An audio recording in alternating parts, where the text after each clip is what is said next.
Before we get into today's episode, I want to let you know that it includes honest and personal discussions about alcohol addiction, mental health struggles, and suicidal thoughts. These topics are important, but they can also be distressing for some listeners. If you're not in the right space to hear this right now, please feel free to skip this episode or come back to it when you're ready.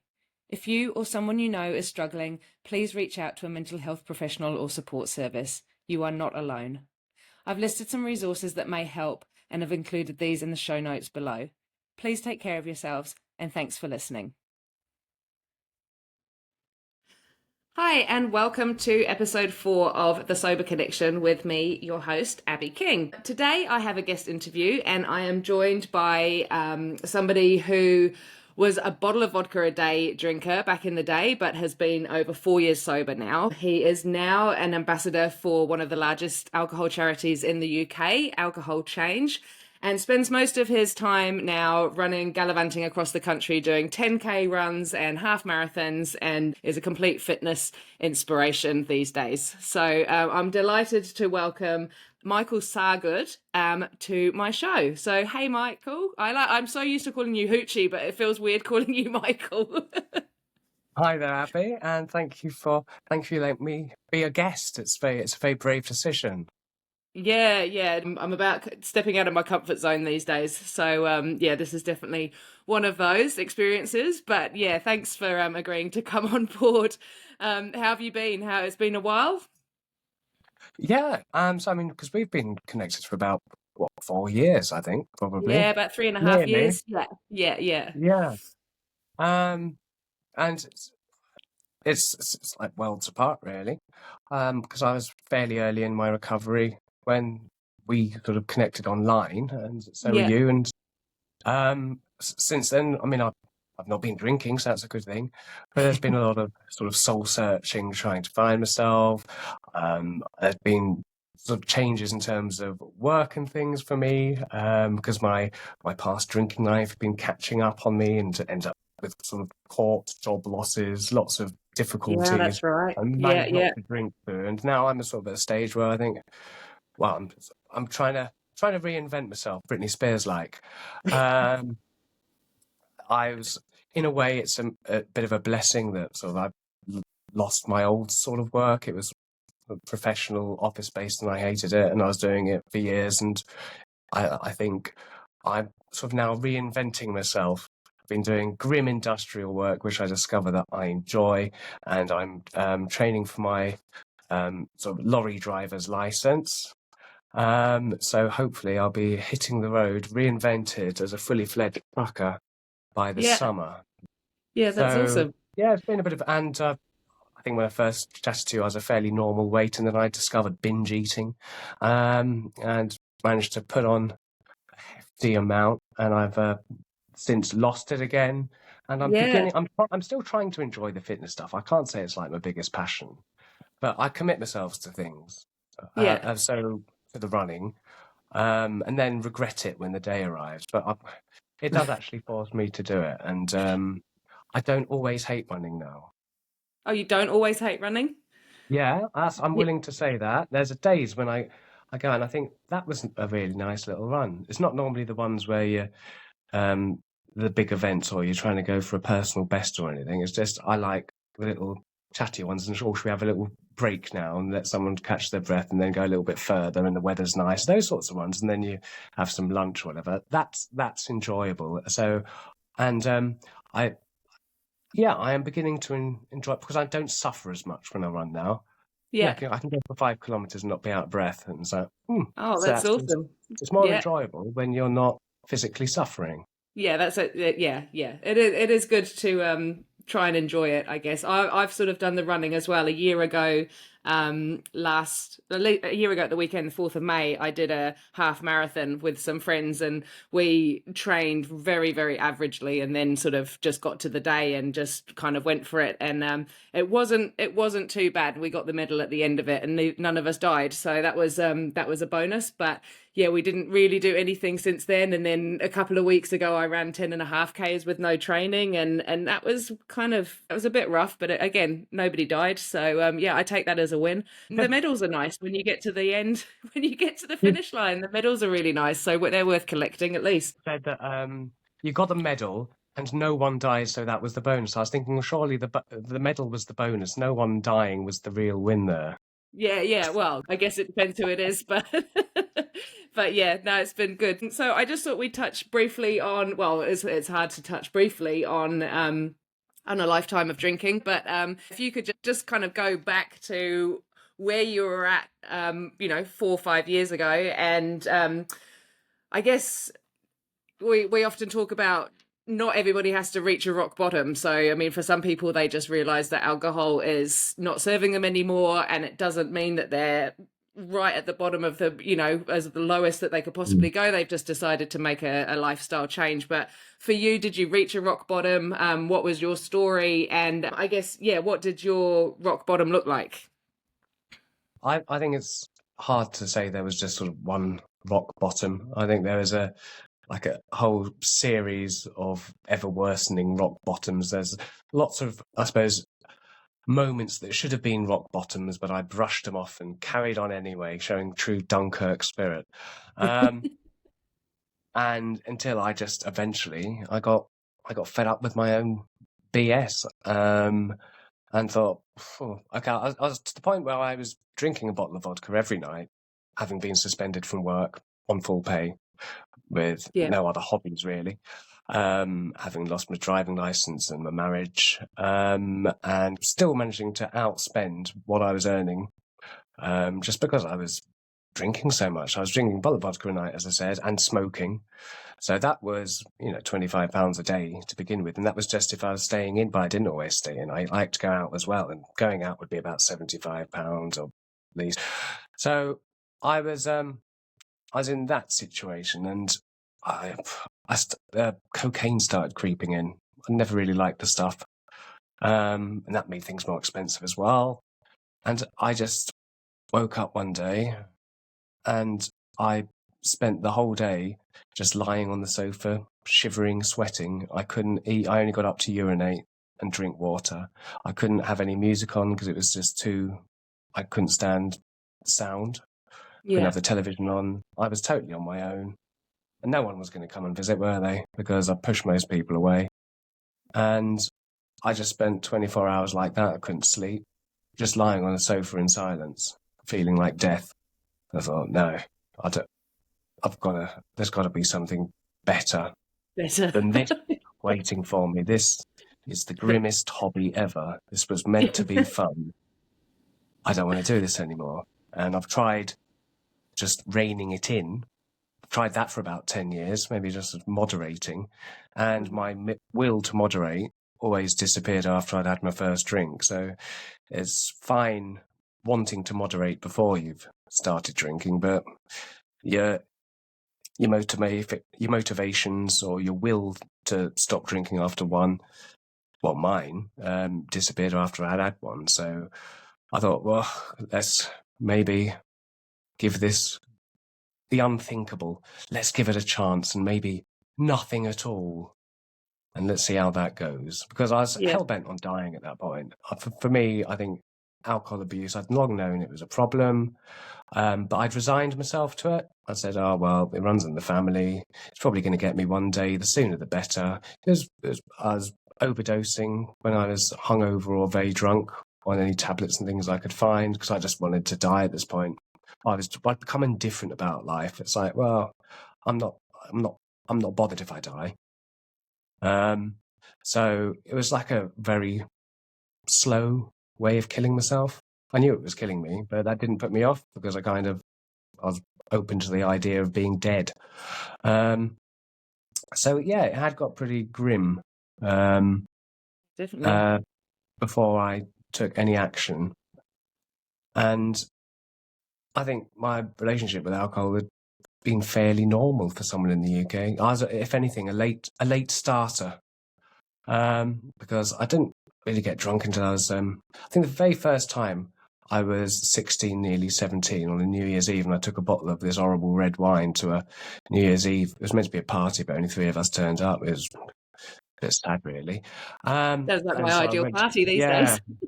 Went to share it with a couple of friends, and they didn't want any, so I just had the whole lot, and that was my first experience of wine. It went down, it came up, and I convinced myself I'd had a lovely time. And I kept on doing it. And with more practice, more went down before it came up until the last 10 years of my drinking career. I could put any amount of alcohol down me. And instead of coming out and then putting an end to the night with me going to bed, I would just get further and further into blackout and behave more and more dangerously, and get into more and more trouble at greater and greater cost to myself, both financially, personally, and to those around me. So, yeah, I wasn't very good at drinking, or depending on your perspective, I was very good at drinking. It turned out, went pro and retired early. Um, but it was quite a gradual sort of descent into addiction, and I can't say at what point exactly a threshold was crossed. I think there were warning signs right from my very early days of drinking that I it could be a problem for me, because I worked in a pub when I was 18. I was living in a little village, and if I wasn't working at the pub, I was going to the pub to drink and spend my earnings. Um, And I remember one night I hadn't got any money. I wasn't working full time. I was studying as well, and I hadn't got any money for the pub. This was like a catastrophe, because it meant I might have to stay in and watch the television or something, and that just filled me with utter dread. And I was getting really anxious and sweaty, and going around the house like a madman, lifting up like the cushions on the sofas just to see if I could find enough coins for a pint of beer at the pub. And I found a few, and then I started pacing up and down the street near the village shop as well to see if anybody dropped some change, and eventually found enough change from the house and the street to go to the pub and buy myself a pint. And the sense of relief I felt when I had that sort of last 5p in my hand for a pint of beer, and then hoping somebody would buy me a second one as one. Ugh. And I remember at the time thinking, this is a little bit worrying that I'm so stressed about being able to buy a pint of beer. Yeah. Like the thought of just staying in and not going out drinking beer is so repulsive to me. Why do I need this beer? It's not a choice now. Yeah. And that was the early days. That's when I was 18. So, and as I sort of worked more and earned more and things, it's just, I always used to wonder how people got by. It's like, how does anyone actually get by? Because I'm now not on particularly bad money. I know lots of people who are on less, and they get by. And like, I'm just going from payday to payday. And it's because I was pissing and smoking it all up the wall. Yeah. And Yeah. the harder I worked, the more I earned, the more I drank and smoked. And so I ended up calling alcohol and cigarettes, they were the fifth utility. You'd have gas, electricity, water, broadband, and then the most expensive one of them all was well, they had that smoke and alcohol. I just considered them as really expensive utilities, but they were these essentials in life that you just needed to budget for. They needed to be paid. Yeah. Yeah, right. And I guess if you've not got money for your smokes and booze, then maybe you've got no hot water for the week. It becomes a bit too much of a priority. Oh. Yeah, I mean, it got to the point where I'd be looking for new jobs. It's like, I need to earn more because I'm not getting through the month. This is the amount I want to drink and smoke, and this isn't quite paying for it, so I obviously need a better job. Yeah, Because yeah. that was obviously the logical conclusion, rather than how about not drinking and smoking? Well, that was too hard. Finding a new job and moving across the country, perhaps might be a more logical. That therefore I can maintain this habit that I've got, which gives me such joy. Yeah, it's a warped sense of reality, isn't it? When you get your priorities all wrong. I guess for me, back when I was drinking, my ex-husband and we owned a couple of restaurants, and so I can't even really think about how much I spent on drinking, because a lot of it went through the business, and I'd grab a bottle of wine on the way home from work, or it just we had an account at the local booze shop, so I didn't really think about how much I was spending. But yeah, it would have been I still don't seem to have any money, but I think that's just, yeah, I'm not quite sure what's happened there. But I'm not suddenly loaded, but these days. But yeah, it's definitely would be very, very scary to try and calculate how much got spent over those, especially that last 10 years where I was drinking really, really heavily, yeah, it's quite worrying, eh? But yeah, we get through it, I suppose.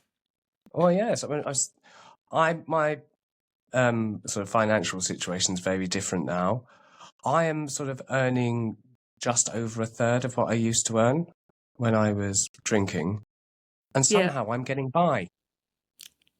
How the hell is that? It's pretty much minimum wage work, and I'm just about able to, keep a roof over my head, feed myself, clothe myself, get Yeah. myself to and from work, and then I do things I enjoy that don't really cost anything. Yeah.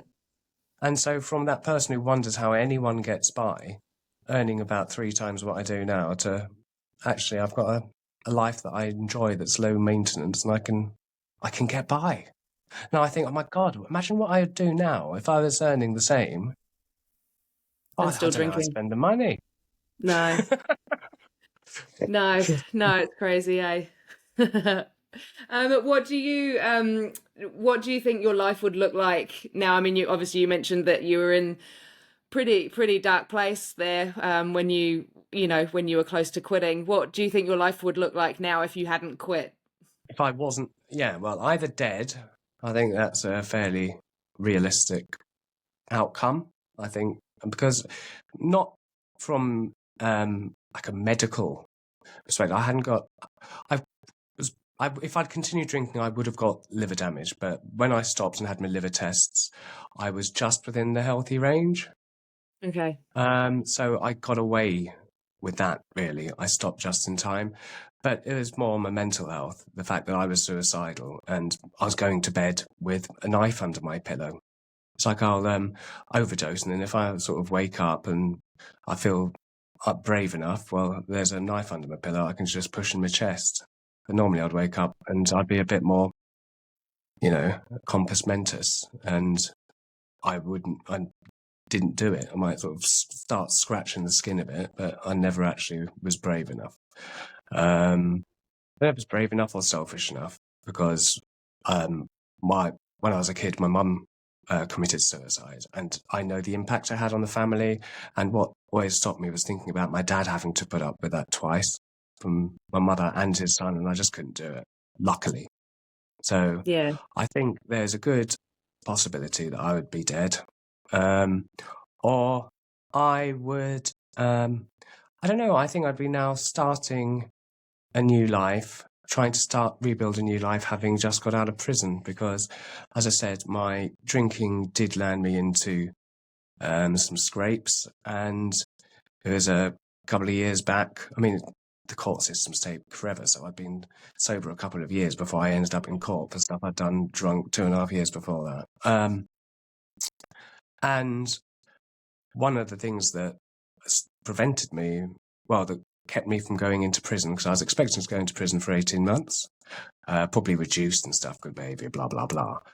But I was able to show that I'd been abstinent for 2 years at the time of going into court, Yeah. and was able to demonstrate that my offending had always been related to alcohol, and I was told that if I was really lucky, I could get a suspended sentence. But in the end, I was given a community order, which isn't even a suspended sentence. So it's like I did better than I expected, and that was because of the abstinence and being able to demonstrate it. And I agreed to go on an alcohol monitoring tag so they could see if I did drink anything. There's a ping goes off at the probation service, and the police can be sent. Because you get given an abstinence order, you're ordered not to drink anything.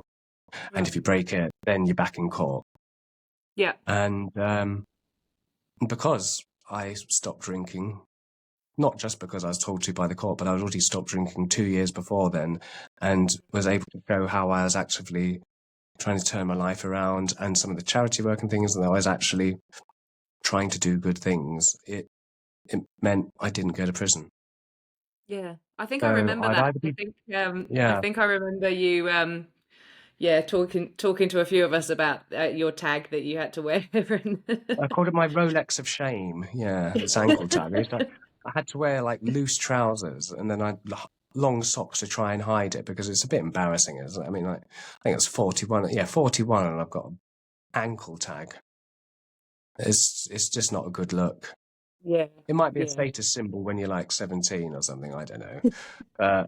At 41, as a sort of someone who was just until recently a sort of a civil servant, it's not a good look.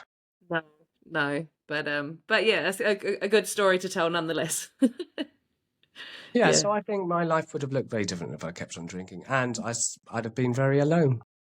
yeah. I'd pushed people away. It's only really my parents, and my auntie Linda, who's, well, fake auntie Auntie Linda, Linda, because yeah, I've adopted her. She's not really my aunt, but she is. I mean, but she was going to cut ties. She said she was at a limit and just thought she couldn't put herself through it anymore, dealing with me. yeah, And then it would have yeah, just been my dad. And at some point, he was becoming indifferent to, like, he's going to these hospital visits at 2 a.m. and stuff, and I was getting into scrapes, and he was having enough. I think I'd have just been a lonely old man with no connections, no real friends, very unhealthy, miserable, and in a bad way physically. yeah, yeah.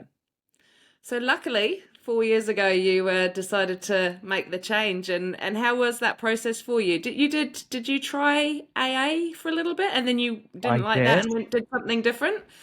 Had a couple of stabs at AA. First, it was actually 10 years before I gave up. I went along to pacify a partner at the time to show that I was, making an effort. But I probably only went to about 3 meetings, and I thought I'd done enough. I wanted the fast track course, and then again, similar reasons, but a few years later. But before I'd given up drinking, and I think I managed to stop for a month at that point. But I didn't particularly get along with AA. I'm not a spiritual person. I'm not open to spirituality. I know people say it's not a religious program, but it has religious echoes, let's say. And I used to go to an evangelical church when I was younger that I fell out with, and it just felt very much like that. And I know it's not religious, but you go along, usually in a church hall, you start with a prayer, and then you talk about God quite a lot. And I thought it was like, okay, I can do this once a week for a bit. And then after my first meeting, they say, oh, so we'll see you again tomorrow. I was thinking, well, again tomorrow now, I've got plans. So, like, I didn't realize, like, what you want me to come every day? As much as, but ideally, especially when I was thinking, no, the biscuits were, they weren't crisp. They'd gone a bit soggy. It was nasty coffee where it was the instant stuff where it didn't even dissolve properly. So you had these like little bits at the top. I was Little thinking, no, the granules. coffee's bad, the crisps are bad, and I think this is all right, fairly therapeutic as a once a week activity. But I've got But laundry not to more than do on Tuesday night, and I can't devote all my time to this. I've got a job to keep down, and then I can't come every evening because my partner will ask where I am. I mean, it's bad enough being a pub widow, but being an AA widow, let's go from out the frying pan into the fire. But after a while, I discovered I used the services of my local drug and alcohol centre, and they offered smart recovery, as well as sort of, structured recovery programs and access to a Yeah, doctor. So I had medication, so disulfiram, also known as antabuse. yeah, In the end, I was prescribed that for a year, and it was really good for me. yeah. Because So I that's knew the that, so that's the one where you take that and it can make you really sick if you drink on it, right? That's yep, you take it every yeah, day, that's that one. and if you drink, you can become really ill. But it's not, the effects of it can last up to a week. So if I Right. decided one day, oh, I want to drink this evening, I'm not going to take my tablet, well, too bloody late. I'd have to decide, whilst I was trying to sort of recover from alcoholism, thinking, okay, I want to drink next Saturday. How Yeah. about I stop taking my tablets for a week? Well, I never wanted to relapse in a week's time. Yeah. if urges to You drink want to relapse immediate, it's now. like You don't want to I want to relapse in a drink week. now. Yeah, But when yeah, you're yeah. trying to give up alcohol, you don't generally want to drink in a week's time. You'd have to have a lot of planning in there and deliberately relapse. Whereas Yeah. relapse is something that usually happens spontaneously. And it helped me in ways that I didn't expect really, because it helped me a lot, I think, psychologically with the negotiating you do, the bargaining with yourself. Shall I Yeah. drink? Shan't I drink? Shall I drink? Shan't I drink? And then you just get sick of it. Yeah. That didn't really happen. I just knew I couldn't. So that was the end of the bargaining. Shall I have a drink? No, I'll be in hospital. End of. Yeah. I could do that for hours when I wasn't on the meds. And it just gave me that peace of mind.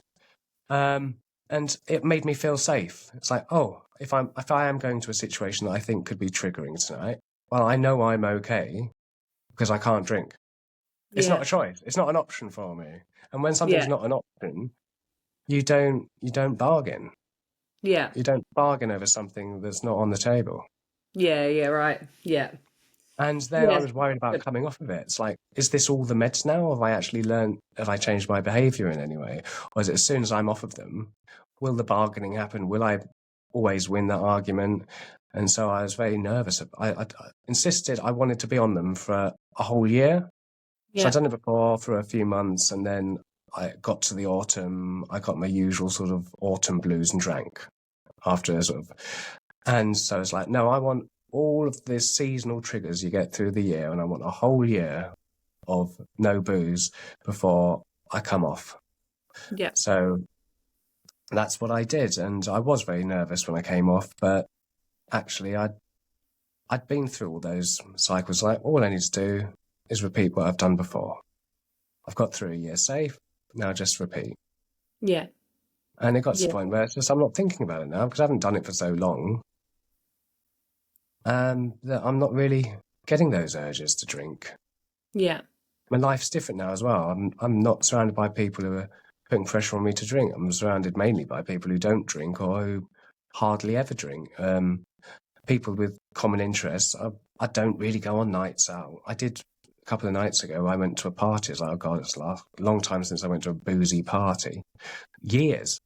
I did a Yeah. couple of nights ago. And it's like, I just prefer a day out. I like to get up at a decent hour, make the most of the day, especially in the nice weather that we're beginning to Yeah. get, and then tire myself out before bedtime and have an early night.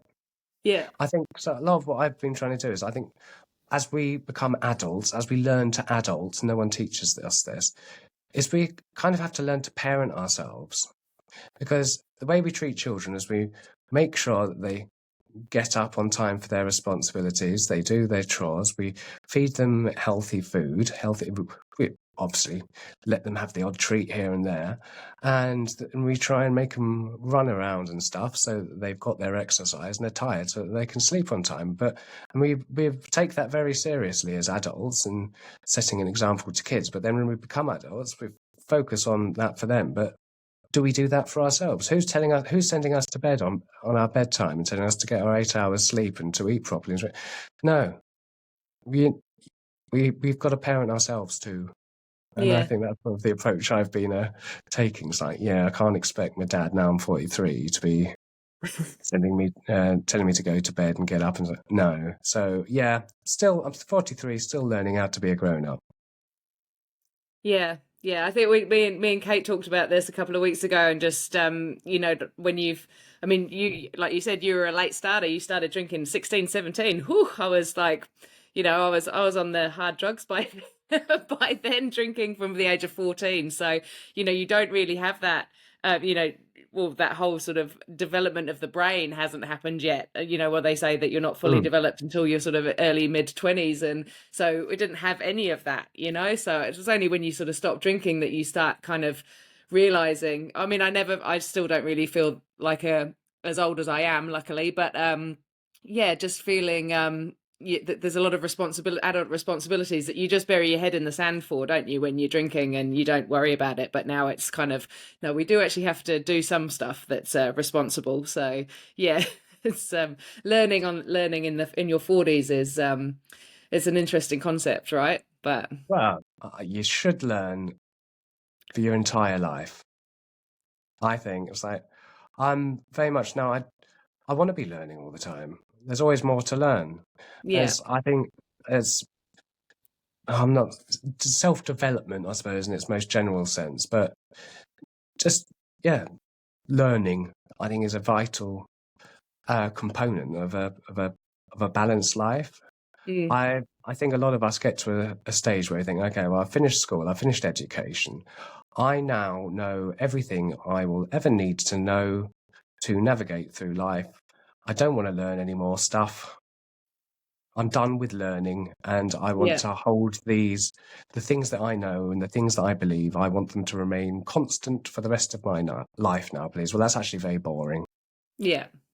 I love knowing that I don't know stuff. I used to be a bit of a know-it-all. I used to think I used to have that sort of mindset where I thought I knew everything I needed to know, and I liked to be right all the time, and I really enjoy being wrong about lots of things now and discovering that I'm wrong, and then learning that actually that gives me something else I can learn now. Oh, I was wrong about that, and I like being wrong about myself because I used to think I knew who I was, and then I've challenged that, and identities change. So Mm. I like to discover that I've in sometimes underestimated myself, or maybe even overestimated my ability at something. And Yeah. I like, I'm not precious about being right. I'm perfectly open to being wrong, and I find it quite fun being wrong Yeah. because That's good. Yeah, it's good just to be what is it? Imperfect. Oh no, perfectly imperfect is yeah, that's how we are, isn't exactly. it? Yeah, I don't view everything as like some things aren't just a success or a failure. I mean, I often wouldn't try things that I thought I wasn't going to be good at. Yeah. And a lot of people do that. It's like, I don't want to embarrass myself by doing things that I don't think I'll be good at. And then you Mm. never discover things that you might be good at or things that you like. Yeah. Or there's nothing worse than getting into a pattern of only liking the things you know, knowing what you like and liking what you know. And it makes your world very small because Mm. it limits things you might not know that you're going to like. Yeah. There'll be no newness in your life. Everything will always be the same, and that absolutely terrifies me. Mm. I am probably at the happiest I've been for a long time, and I've got very little in terms of material stuff. But I feel like I'm striving towards something, and for me now, it's like the joy I get in life is from the striving. If I'm not striving for something, I feel Yeah. like I'm drifting, I'm stagnating, and what's the point? Existential crisis. But if I've got goals, and they don't have to be massive things, and I can see myself making progress towards them, and I'm working hard and I'm going to bed tired because I really applied myself, I I feel happy. Yeah. I'm content.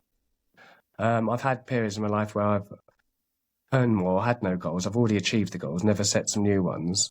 And it's like, okay, I just need to keep this on tick over. And I feel like I am just gathering moss now. Mm. There's no point to my existence. Am I just going to do this until I'm retired and then die? Mm. Whereas things were coming too easily.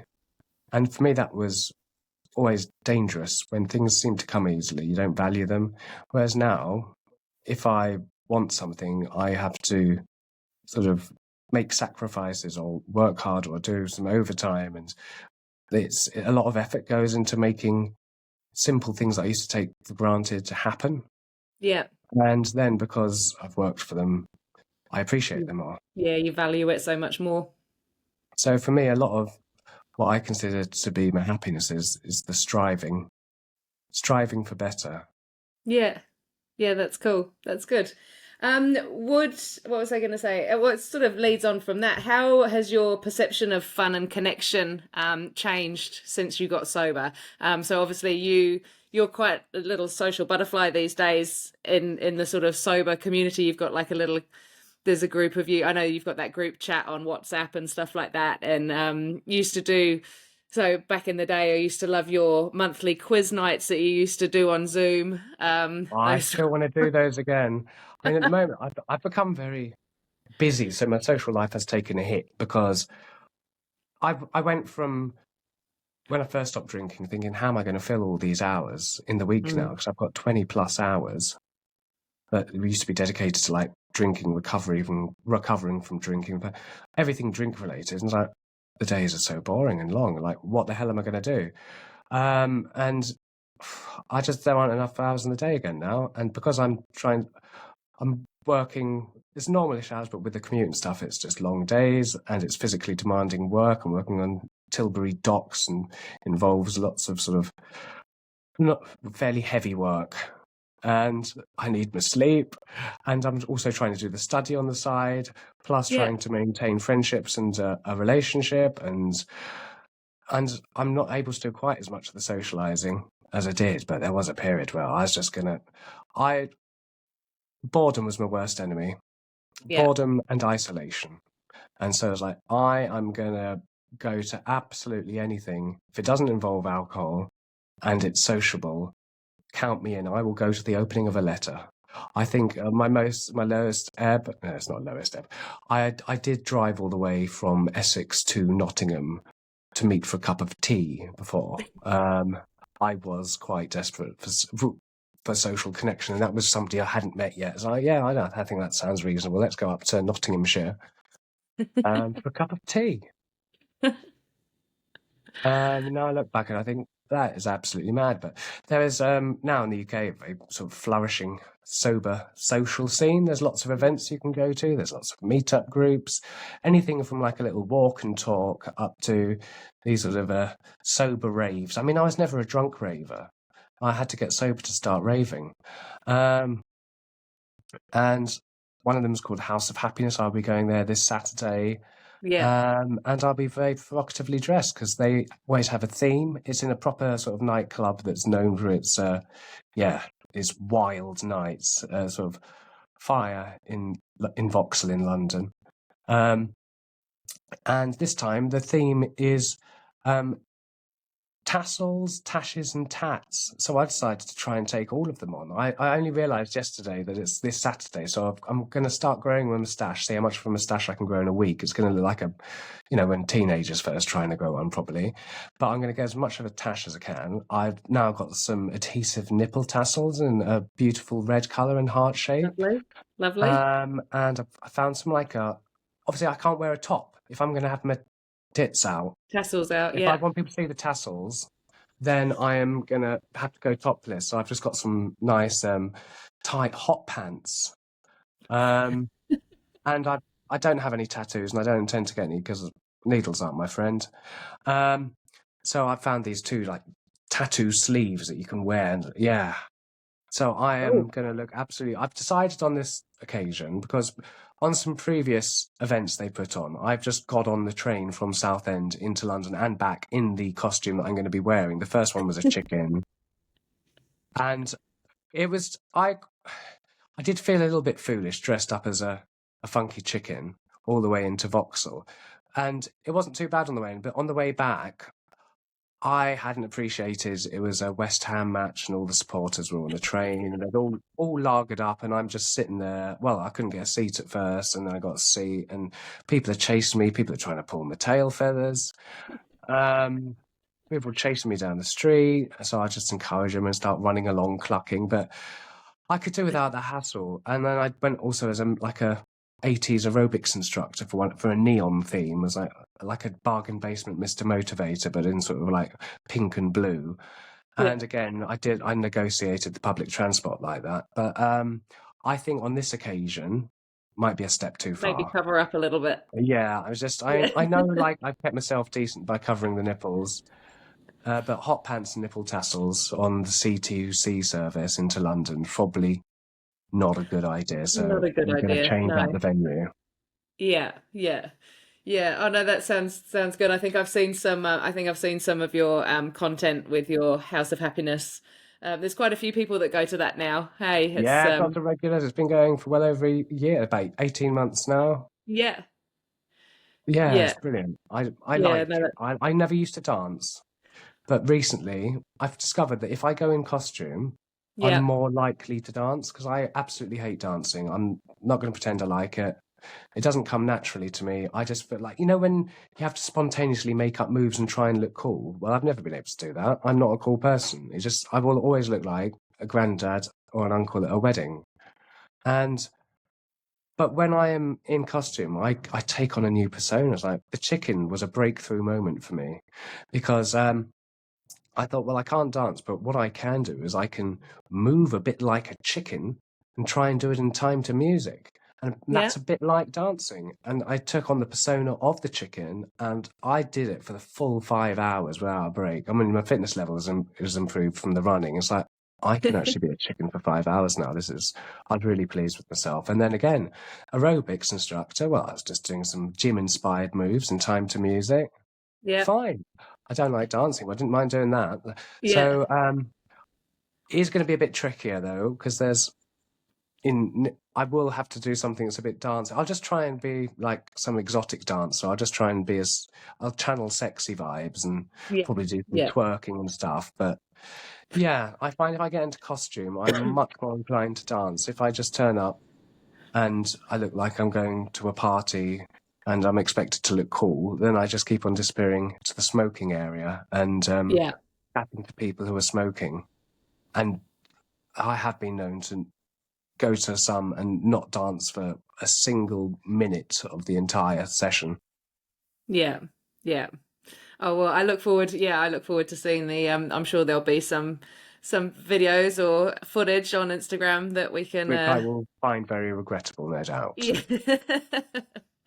Oh, that's awesome. What would you say? So again, leading on from, obviously your life clearly isn't boring as a sober person. So you kind of have taken the bull by the horns kind of thing, and you do get out there and have lots of fun with that. What would you say to somebody who's sober curious? I mean, obviously the main thing for me was that I thought that sober people were just so boring, and I didn't understand. I kind of almost didn't trust people that didn't drink. I was kind of had this very strange mentality, which I look back now on, and I'm so ashamed of thinking like that. But what would you say to somebody that was sober curious that is worried that giving up alcohol is going to cause their life to become boring? I mean, we can attest to that not being true now, right? But what would you say to people? I say give it a good shot because at first you might find, yes, your life is actually very boring. Because if your idea of fun has been going out drinking all the time and now you've stopped and you don't actually know how to spend your time, you will be bored. But that's not because not drinking is boring, it's because you don't know how to entertain yourself if alcohol is not involved. And that's something that you're not going to learn overnight. Yeah. And so I'd say you've got to treat it as a long-term experiment. I like, 1 month alcohol-free breaks and things like Dry January. I think they're great because they get people to try it. But I don't think many people who are heavy drinkers do that and then think, oh, that was a brilliant month. I'd love to continue that. Because a lot of the time it's just, okay, I'm doing a really serious challenge. I'm going to try and survive for a month without alcohol. Nobody thinks, actually, I'm going to try and have the best time. It's just about you're counting down to when you can drink again for a month Yeah. and you don't know Yeah. how to entertain yourself. There is something, I've forgotten what it's called now, where your desire, where your ability to have fun is hampered.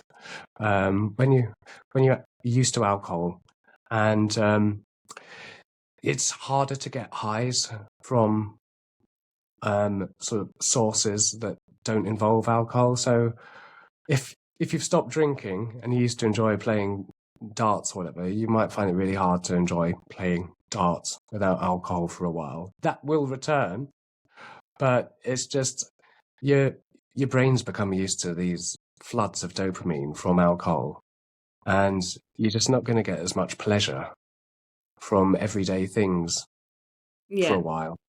So I'd Yeah. say give it time, except that, yes, you might find it really boring at first. I mean, be open to that. That's part of the challenge. Can you deal with boredom? I mean, that is one of I think the most important skills I've learned from being sober from the early days was learning how to entertain myself. I don't Yeah. need to be entertained anymore. Like, I've can't remember the last time I struggled with boredom. Well, it was probably in the early days of giving up alcohol. And when I Hmm. was a drinker, there was plenty of times where I'd complain that I was bored. I'm never bored Yeah. now Yeah. because I know how to entertain myself. Um, so, and also find other people. You're not the only person who's doing this. There's people who've been doing it longer than you, and find them in particular because they're going to be a good source of support and advice. And find some hobbies. Hobbies aren't just for kids. Adults should have hobbies. And even if you're terrible at them, because you don't have to be good at your hobbies, nobody's paying you to do them. Hmm. So if you enjoy something that you're terrible at, well, just keep on doing it because you're enjoying it. And Yeah. with practice, you might become less terrible. You might not, but it doesn't Yeah. matter because you're not getting paid. No one's going to ask for their money back. Yeah. So find your Yeah. people, find your activities. And something that I found very difficult was changing my mindset about weekends. I'd go to work and I'd be excited all week for, oh my God, it's nearly the weekend, it's nearly Friday night. And then it was always a surprise every Friday night. It's like, oh, what am I going to do now? Oh, because I don't go out, do I? Or I would go out and I just kept on thinking, okay, well, maybe one day this is going to be fun being the sober person in the pub. Maybe one day it won't feel like I'm the nominated driver at a boozy do. But I never really enjoyed it the same way. But I found lots of other things that I enjoyed doing. And in the end, Yeah. I stopped going. I was like, I don't need to go to the. Don't need to go on a Friday and a Saturday night out. Actually, I still look forward to Friday night now. I look forward to it again, so I can have an early night. So, oh yes, I can get some proper rest on a Friday night. Yes, I can watch something. I don't feel like I'm a real saddo for staying in on Friday night. Or the other thing, no one goes to the swimming pool on Friday night, so you haven't got, well, all the old people who are really slow that you have to keep on trying to overtake. They're not there. There's no one there. You've got the pool to yourself. Do that on your Friday night, and then get up at a Yeah. decent hour on Saturday and have a full day out, or even take your tent and make the most of the whole weekend. Days out are more fun than nights out, and you can also see what you're doing. Yeah. Yeah. Added bonus. Yes, definitely an added bonus. And you remember it much better as well. Yeah. So, But when you yeah, can't no, that's remember cool. something, you assume you had a good time. When you're drinking, oh, nobody remembers a good night out. Then how do you know it was good? I just assume if I got total blackout, I must have had a wonderful time. But now when I look at drunk people, they're doing nothing interesting at all. What they're Mm, doing is really boring, but they've got chemicals in their brain that tell them they're having fun. yeah. It's just a lazy form of entertainment. Yeah. And Entertainment in a can. expensive. It requires no effort and then actually makes you very depressed when you're not doing it. Yeah. Yeah. And we wonder why we did it for so long, eh? But Yeah, and the one is why I was depressed. Maybe yeah, drinking a litre of depressant every night isn't helping things. no. I just would like you to finish off with maybe two or three little golden nuggets of wisdom that you've picked up. I mean, you've probably said a couple of them already today, but that you've picked up along the way that our listeners might find helpful. I think number one, when you're giving up, just change your routine completely. If you've had a problem, just don't even go to the pub at the first stage. So I avoided going for 3 months. I had started immersing myself into that because I knew there's going to be things like weddings and social situations in future where alcohol would be present, and sometimes it might surprise me. But change your routine. So just accept, okay, well, I'm not going to. Don't have no plan and then just fall into doing what you usually do. So make plans for your weekends and your free time. Times that you usually would go out drinking, make sure you've got other things planned, even if it's an early night. So like, oh, Friday night, bed, because I'm getting up at 7 on Saturday morning because I've got this amazing day planned. It could just be like hiking. Hiking's brilliant because it costs nothing. Just take a sandwich and some water, or meeting some friends who also aren't going to be drinking. So just plan out your weekends because it's a bit like when you're on a diet and you haven't planned your meals and then you get hungry and then you end up just buying the convenience food and getting fatter again and you've not achieved your goal. Yeah. Well, it's the same with alcohol. You've got to plan it. Plan what you're going to do. Don't be left getting hungry or having an urge Yeah. and then just satisfying it. Make sure you don't don't get bored. Boredom and loneliness are going to be your two biggest enemies, or for most people at least. But that also, be careful who you do spend your time with. If they don't decide you're going to change nothing but the drink you're holding in your hand, if you're going to stop drinking, don't spend your time with your drinking buddies, but just with a Coke Zero in your hand. I did that for a long while, and it was difficult, and I was having absolutely no fun. I'm not saying you have to remove these people completely from your life, but you can maybe put them on the back burner for a bit. And then when you're feeling stronger and more confident in your new life, you haven't burnt those bridges completely, but you don't need to spend all your time with your drinking buddies who are just who won't get what you're trying to do. Yeah. Yeah. And just keep busy. Just keep as busy as you can. Helping the chores, just do those if you have to.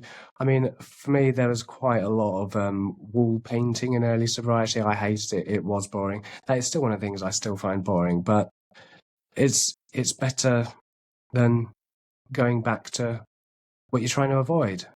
Yeah. Get some hobbies, get some people, do your chores, and you'll find that, you know, you get a sense of satisfaction. A lot of dealing with alcohol is accepting delayed reward. So alcohol, you open a can and you're rewarded immediately. When you're not drinking, I've just been learning the value of slowly chipping away at tasks and working gradually towards longer term goals, and then feeling the reward of actually achieving them. When I was in the Drug and Alcohol Centre, one of our sort of meetings, I remember distinctly saying at one point, and I had someone in mind, you know what I can't stand, I said, is people who say they're going to do something ludicrous, like get a degree, and then go out and do it. I can't stand people who say they're going to do something and then do it. And he goes, that's Steve. I said, no, it's not, because I thought I was only joking, but I wasn't really joking. I used to feel resentment of people who could achieve things, because I would want to achieve lots of things, and I just couldn't discipline myself or apply effort over a long period of time to actually make anything worthwhile happen. But now I'm not drinking. I've learned to become more patient, and I use my time better. So I can actually make things happen that I never thought I could. They might not be overwhelming things like, oh, I can do a handstand now. Who would have thought that? I mean, this time last year, I was 4 stone overweight, and I tried going on my hands, fell on my head, and fell down sideways behind the sofa. And now, like, I can only do 6 seconds as my record. I'm trying to get up to 10 seconds. But these are the little goals I'm talking about. I'm not talking about how you have to have a global business empire. And I mean, that can be yours if you like. I've never been that interested in money. But little things I like to challenge myself. So, well, who'd have thought that Michael, in 1 year's time, would be doing handstands, running a marathon? It's like, set yourself some goals that you think you can't achieve and treat it as an experiment. Treat everything as an experiment. Don't put too much pressure on yourself. But instead of saying, I must do this, this, and this, say, I wonder if I can, and get to know yourself. Because if you treat something as an experiment to see what happens, then you don't get that crushing sense of defeat and failure. Yeah, right. If it doesn't work out, because you weren't trying to prove anything. People often get something in their mind and feel like, okay, I like to be right, and I want to prove this point, and I will prove this point. Well, instead of approaching things like that and then having to be embarrassed that actually you were wrong, just ask questions. Think, I wonder if I can. Well, let's give it a go consistently for a while. And then sometimes it's, yes, you can, and you do better than you thought. Sometimes it's, I thought I'm doing worse than I thought, but I've still made some progress in that area. And just treat everything like an experiment. It's just fun then. And make anything you can fun. because what's fun gets done. I used to be told at work, what gets measured gets done. We had to write these long reports about everything we'd done, and it was absolutely soul destroying. And people do that with fitness and stuff. I stopped recording a lot of my fitness stuff because it was taking the pleasure out of it for me. I'd go out for a run and I'd think, oh, that wasn't as good as I expected. I wanted an improvement and I've actually got worse this week. And I'd be obsessing over it. And it's that, okay, well, I'm not going to be wearing any watches or digital devices now for a while. I'm going to go out and run, and I'll do it at whatever speed I feel like. And if I want to stop, I will. And I always came back and thought I enjoyed that. And because I'd been repeatedly doing it, I was getting better, and I wasn't getting all that frustration that I hadn't gone from somehow from an overweight ex-alcoholic into an Olympic rising star within 4 weeks. So just have some fun. Yeah. Take the pressure off yourself. Yeah, that's cool. That's cool. Definitely. Just get curious, I guess, about life again Yeah. because we've got all this time now. Hey, so yeah, no, that's really cool. Hey, Michael, where can people find you on social media if they want to follow you and your amazing You can content? find me on Instagram and Facebook at Happy Without the Hooch, and Happy Threads. Without the Hooch. Don't look for me on Twitter / X anymore. I don't open it. No. Okay. All right. Well, I'm looking forward to seeing photos of you at the House of Happiness on Saturday. I'm looking forward to seeing you and your nipples and you're getting your nipple tassels out. So the tassels you'll see, the nipples, because I'm being very hopefully they we will don't see not the be on nipples. Yeah, display. that's They will right. be covered for That's right. reasons of decency. Okay. All right. Well, thank you so much for joining me on my podcast, Michael. It's been really cool to chat to you, and I'm really glad. Got a little bit dark at the start of the conversation there, so I'm really, really glad that you are in such a happier place than you were. It's definitely good to have you around. So yeah, hoping that you. From attempted Yeah, suicide to nipple tassels on a Sunday afternoon. I mean, what a transformation. All right, well, I'll just finish off here. So, yeah, thank you everybody for listening. Obviously, this is my 4th episode. So, yeah, hopefully you're enjoying the episodes so far. I will put down some contact details for Michael and also obviously my contact details with my website and everything in the show notes.